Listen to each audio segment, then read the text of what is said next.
Wednesday, good evening, and thank you for joining us. You're watching the 9 at Night on Stephania Jimenez. He's back. Northside Councilman Clayton Perry is expected to return to the San Antonio City Council tomorrow. He took a leave of absence from his role as the District 10 councilman on November 14th, which was just over a week after the head-on crash and a few days after he was booked for failure to stop and provide information. And although his fellow council members at the time passed a vote of no confidence in Perry, a majority of them scrapped a call for him to resign. However, that also came before he was officially facing a DWI charge and was accused of having 14 drinks in 4 hours before the crash.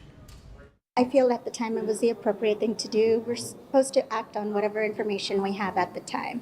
And so as new information came out, we were on break. So there's not much that we can do over the break without talking to everybody else. So I'm interested to see what my colleagues will be looking forward to learning more about today and tomorrow. In a letter to city officials today, Perry wrote, quote, "I assert that I have sufficiently addressed the issues that prevented me from carrying out my duties as a council member," end quote. In other news, at least 15 Hotel Emma workers were taken to the hospital for potential carbon monoxide poisoning this afternoon. The San Antonio Fire Department got a call around 11 after someone was experiencing nausea and a headache. Now, when firefighters arrived at the hotel in the Pearl District, more people said they felt the same things. The gas leak was isolated to 1 or 2 floors in the hotel. A San Antonio Fire spokesperson, Joe Harrington, says the 15 people were taken to the hospital as a precaution. We're getting the highest readings and got the most complaints of feeling the symptoms of it. It was in an area that is all employees. There were no guest rooms or anything in that area. So the first one we were called for was severe nausea, some vomiting, a headache, and some dizziness. As a precaution, a nearby restaurant was evacuated, and since then, it's reopened. Police arrested 2 San Antonio teens for car thefts and leading officers into a chase. Yesterday morning in New Braunfels was a really difficult day for authorities as they responded to calls on the 600 block of North Business 35. Several men were reported forcibly breaking into cars in a shopping center. The suspects tried to escape in a gray car and then raced officers down North Business 35. Now, police did catch 2 suspects. One of them you see right here. This is Joe Angel Puente, and the other is a 16-year-old male teen. Police are still looking for the 3rd suspect in this case. Now, a woman was arrested for allegedly stabbing a man 4 times during an argument. That's Loretta Opelt. She's charged with aggravated assault with a deadly weapon. The arrest affidavit warrant states that on Monday, Opelt and the male victim were arguing over Opelt's sister. She then allegedly pulled a knife and stabbed the man's head and neck. He was then taken to University Hospital. Opelt fled the scene. Her bond now set at $100,000. We now know the name of the couple who was killed in a deadly shooting last Friday. According to the Bexar County Medical Examiner, 34-year-old Javier Lopez and 38-year-old Janelle Lopez were killed in West Bexar County. The sheriff's office says the shooting happened around 9:30 p.m. in the 7,000 block of Calle Fincias. Both of them were pronounced dead at the scene. The shooter, though, still hasn't been identified. So if you have any information on this case as the sheriff's office investigates, you can call the sheriff's office. The number is on your screen. It's 210-335-6000. Okay, now let's take things outside. Here's meteorologist Adam Caskey with a look at your forecast. Cold front hits at midnight, but it's not going to be a drastic temperature drop. Tomorrow morning, 7 a.m., 53 degrees. Then by the afternoon, sunny and 66. You will notice a strong north wind tomorrow, steady around 20 miles per hour and gusting at times up to 35. That's going to boost the mountain cedar count for the next couple of days. By Friday morning, we're down to 38, then sunny and 65 in the afternoon. Our coldest point from this front, just 35 on Saturday morning. Then temperatures rebound pretty quickly. All right, you look at the situation here, and then you look at this, what's happening in California. New images are showing just how disastrous the flooding there has become. At least 17 people have died, and the death toll may go up.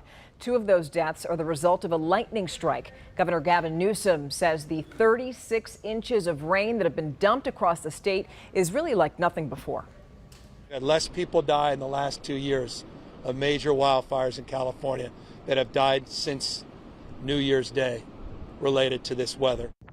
Another round of rain is expected over the next few days, and that will likely drop 10 more inches of rain. Wow.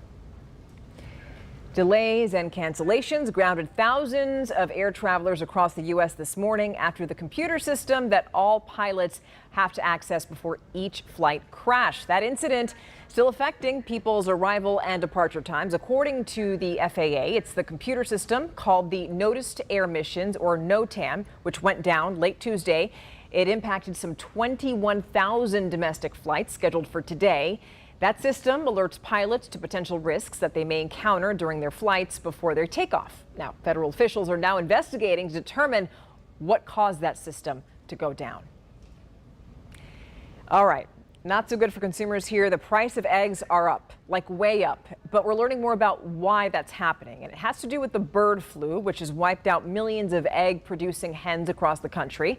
Farmers say that they've gone from producing maybe 18 dozen eggs a day to only a little over a dozen. And we're feeling it, really feeling it at the grocery store. Right now, the estimated price per dozen is $4.33 compared to $1.33 this time last year. On Monday, we told you that more babies, their deaths have been linked to popular infant inclined sleepers after they were recalled. So how is this possible? And are companies doing enough to warn parents about the dangers? As 12 on your side's Marilyn Moritz reports, some safety experts are saying, nope. Breaking news tonight on a major recall of the popular rock and play sleeper made by Fisher-Price. That was the spring of 2019 when Fisher-Price and Kids 2 infant inclined sleepers were recalled. That came after a Consumer Reports investigation revealing at least 36 deaths linked to the products. Since then, that number has tripled, and 12 of those deaths came after the recalls. These sleepers position infants on an inclined sleeping surface, and that increases the risk of suffocation if it makes their heads drop forward onto their chests while they're sleeping. More deaths means even though the sleepers can't legally be sold, they are still used in homes. When a product gets recalled, it's the manufacturer's responsibility to both get it out of the stores and to alert people who already own it to stop using it immediately. And safety experts say that they just haven't seen Fisher-Price or Kids 2 do enough in that area. According to Mattel, Fisher-Price's parent company, as of last March, only 9.5% of the rock and play sleepers had been accounted for since the recall. In other words, more than 4 million recalled sleepers are potentially still in use. Mattel says Fisher-Price has worked diligently to remove all recalled product from the market. Kids 2 did not respond to a request for comment. To keep a baby safe, the American Academy of Pediatrics recommends babies be put to bed only in products that meet federal safety requirements for infant sleep, such as a crib, bassinet, or play yard. And if you're struggling to get your infant to sleep, ask your pediatrician for advice. Marilyn Moritz, KSAT 12 News. Coming up tonight on the Night Beat, preparing for a potential mess. As millions of passengers get stranded again, we'll discuss what travelers can do before they get caught in chaos. It's going to be a really interesting discussion because you're going to learn more about how to avoid all that stuff and possibly how you can get reimbursed if you ever do encounter a big flight delay.